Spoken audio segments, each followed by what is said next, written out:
Now we get to the concrete phase, the first of the concrete phases, and that is to look at, you have your goals, your priorities. How are you going to reach these goals? So now we have to explore which ways that might be possible.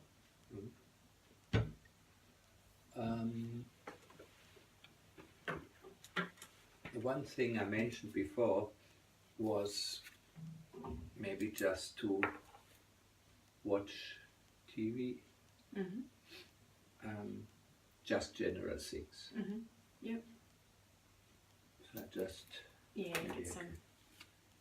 Watch serious films. Yeah. What I think could be fun for me too were TED Talks. Yeah.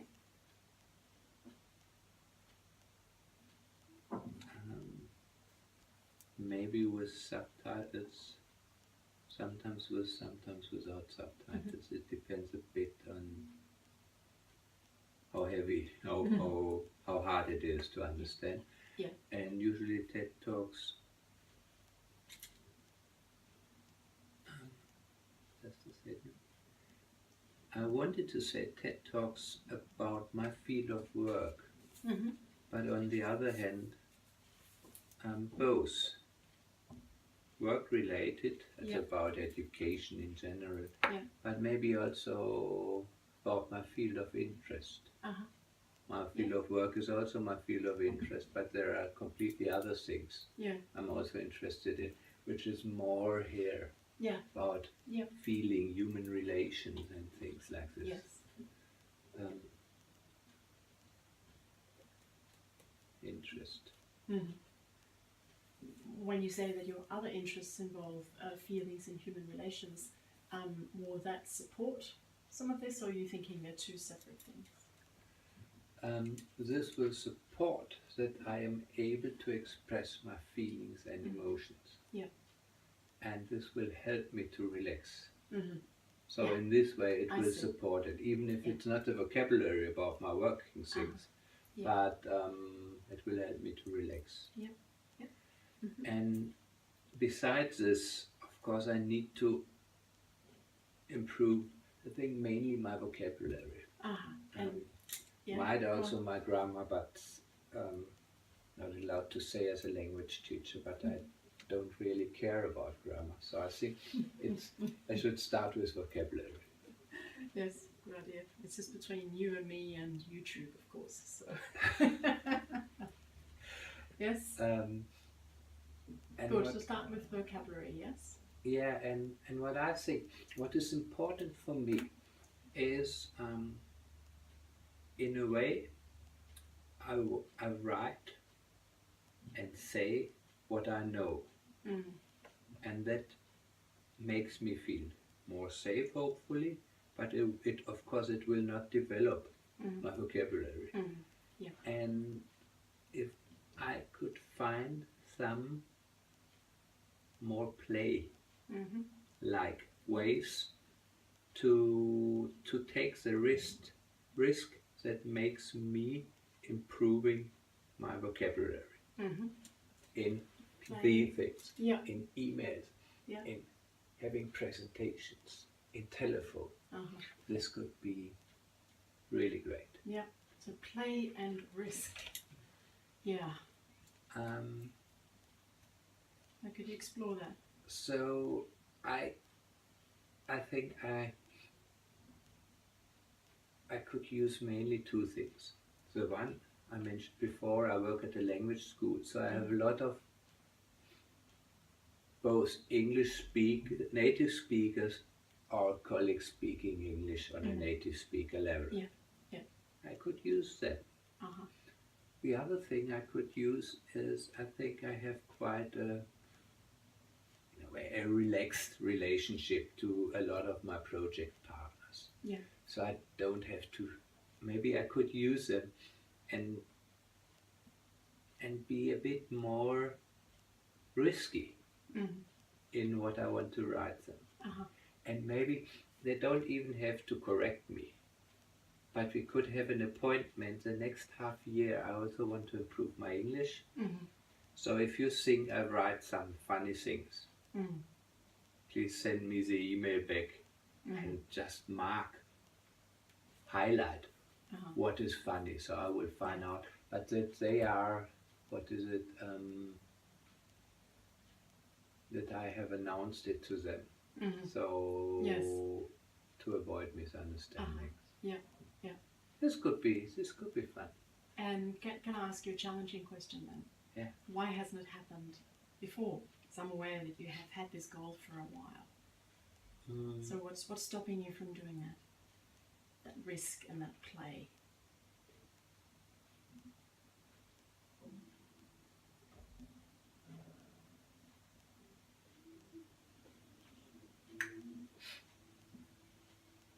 I think it has to do in a way with what we talked about before, doing things perfect. To use an Asian expression, lose faith. I think, and hopefully my colleagues agree, I'm quite good at the things I work with. And in a way this might be more important for me than I want to admit. And when working with languages, in a way I think this lose faith is a good expression. In a way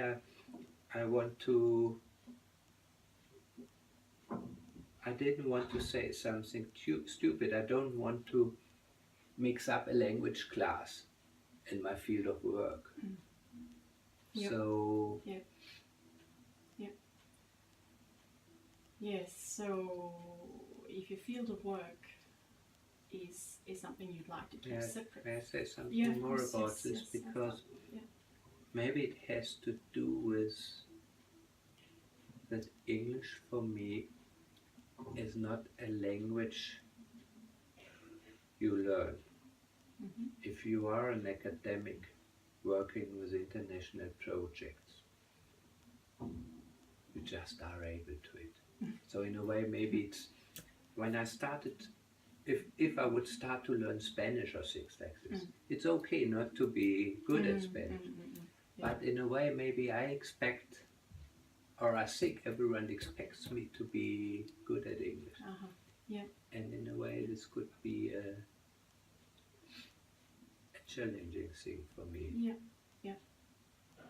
So to take that step between wanting work and language-related training to be separate and to combine those, is it something you would like to do? Something that you would look forward to doing and find engaging? And it would be also in my present life situation, this would be the only realistic thing. If I should use a lot of energy on having a class, preparing the class, doing some more or less ridiculous homework things, I would not have the time to do it. So I think this is the only way, both in private life and in professional life. Simply taking risks, feeling that you're taking risks, challenging yourself by asking primarily project partners, And also colleagues, in small exercises, or how would you define those? This is... If you would describe them and perhaps start getting some words on paper as well, but what specifically would they be? Something I thought about was if I could have some minor meetings in English. For example, if I have some meetings with some of my English-speaking colleagues, if we could have these meetings in English, because I feel quite safe with them, and it doesn't bother me really if I feel a little bit, inferior, because my language is more poor than theirs. Don't mind. This could be a good thing. So quantity is something you're thinking of, opportunities simply to use it. And what is it? Authentic situation. Yes, okay. Because when we have this meetings, Yeah. probably I will use the vocabulary I need. Yes. And here it would be absolutely okay just to ask in Danish, what is this What word? does it mean? Or, Yes. Yeah. Now, as a language teacher, I like to discuss that strategy. Just come up with some suggestions. You have your authentic language situation. Now, we know as language learners, you learn better if you have a certain kind of focus. Bit of preparation, focus on specific language communicative acts, and a bit of follow-up. So this is my suggestion to you. I'd like you to think about whether or not that would be useful for to you. prepare one part. Some sort of way. You can simply be thinking about it. It could be looking up 3 words. It could be having a special focus on something. It could just be a part of my preparation for the meeting. Yes? What do you have in mind? Usually when having meetings, or very often, I have to present something or I get presented something. So usually I prepare for the meeting. Yes. And this could just be a part of my preparation. Yes. If I read another's preparation, which probably will be in Danish, I can think about, oh, okay, this, what could this be in English? I can look it up. And maybe the more was the telephone. When I know I have to discuss some topics in English with, for example, a native speaker, I could prepare some fields of vocabulary, and I can find out how it works. And when I think I didn't get the expected results, I can have a short,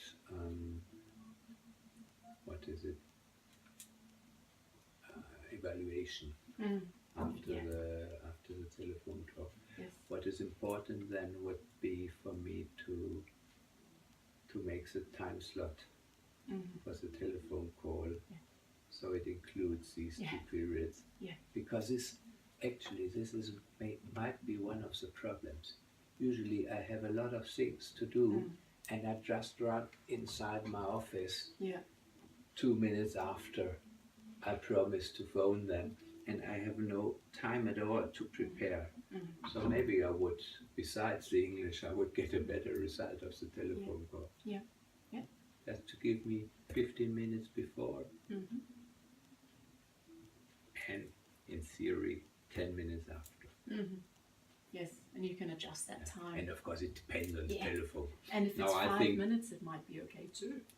I think of these huge planning telephone calls, which takes 20, 30 minutes. And not just, of course, phoning and asking if everything is okay. Yes. Well, is that something you would like to try? Yeah. Just have meetings in English.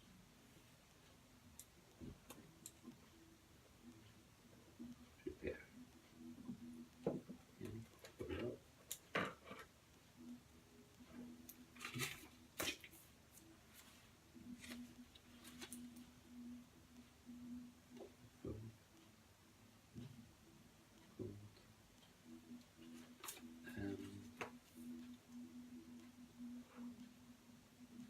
Prepare for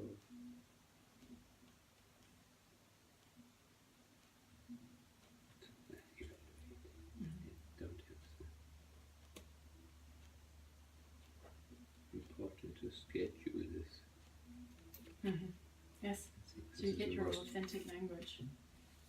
You'll get your authentic language that way if you're using the telephone call as your center.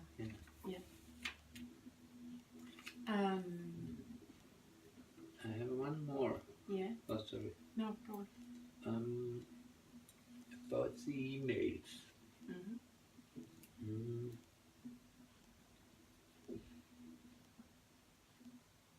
I think there are 2 elements The one is a developing element. Mm-hmm. I want to improve my language. Mm-hmm. The other one is not to use too much time. Mm-hmm. So Yeah. what I think is I could prepare some, what to call in English, some prefixed things, more for my job as an advisor. Mm-hmm. Yeah. The next classes start in Yes. You can find Yeah.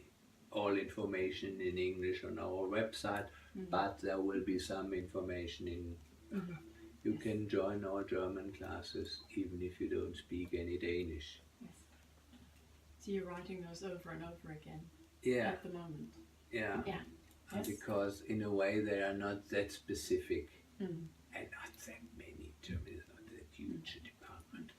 But I could do it both for using it Mm-hmm. and for improving it. Yeah. Right, specific. Can I call this chunks? Mm-hmm. Yeah. Chunks. Maybe. And of course, these. I think I will buy some single lessons Mm-hmm. where I pay. Not Uh-huh. I, where study school pays Mm-hmm. one of our English teachers, because this is just directly correction and discussion. This doesn't have to do with our work. I think in a way I wouldn't feel it's okay just to ask a colleague. Mm-hmm. If it is one or five with five phrases, okay. Yeah. But I think I will. Is that in relation to the chunks of writing? Yeah. Yeah.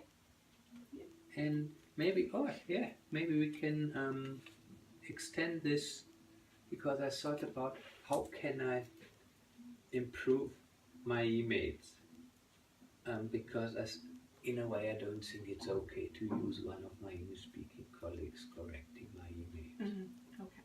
It would be okay for me, but I think it's not practical. I can ask them once or twice, but I can do the same thing here. Maybe I can have an agreement with one of our English teachers. Yeah. We don't meet physically because this is not, and I can write the emails, absolutely taking the risk. Mm-hmm. Maybe just using Google Translate to translate them back to German to see does it make sense. Uh-huh. But then sending it to the teacher and not getting correct, but just getting highlighted what is wrong. Yeah. I have to find out what's wrong. And if there's one thing where I absolutely can't find out what's wrong, it's okay to ask one of my colleagues. Yeah. Sounds good. I like the way of paying one for this instead of just So you don't. using my colleagues all the time. Yes.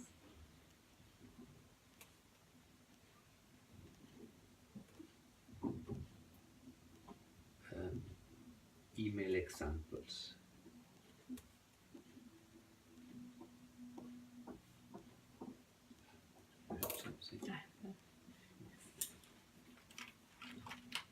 And maybe also presentations. This is what I think I mentioned it before. I think it was that great. We have one English teacher. I did it together with her, running through my presentation. In a way focused on language, but also focused on content. So to mix these two things up, it was really great. Fantastic. Now, if you send it to someone and they highlight a presentation, for example, there's quite a lot of work for you there. It could be a grammatical category, it could be vocabulary, it could be an idiom. So when you plan, you'd have to schedule that in as well and decide how much work do you want to do. How many categories of grammar, for example, do you want to cover? To be honest, I just thought I had thought it more as as a process, in the very beginning they only highlight this doesn't make sense. Okay. Or here you are embarrassing your audience because this is so rude and you mean it polite, something like this. And I only thought on correcting the things so my speak gets, or my written presentation gets better.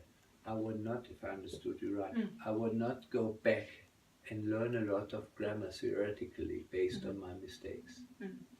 So I'm putting praxis into theory, and I can feel my level of motivation goes down from 8 to 2. And it could be important sometimes that the teacher tells me, you really have to be aware of this because you do this mistake over and over again. But usually I think I will do this chunking, or what you can call it. I will do it automatically in a way, and I think without a grammar book. Yeah. Yes. So, good. Well, that's a good focus to have. That's yes. And of course, I have a grammar book in my office, so I can use it if I can avoid it. But it's not the idea to put things from praxis into theory. So that's a matter of you defining your specifically what aspects of your language you want to improve, and briefing your teacher, your English teacher, about it. So what are the things that you would like highlighted that'll make your task precise?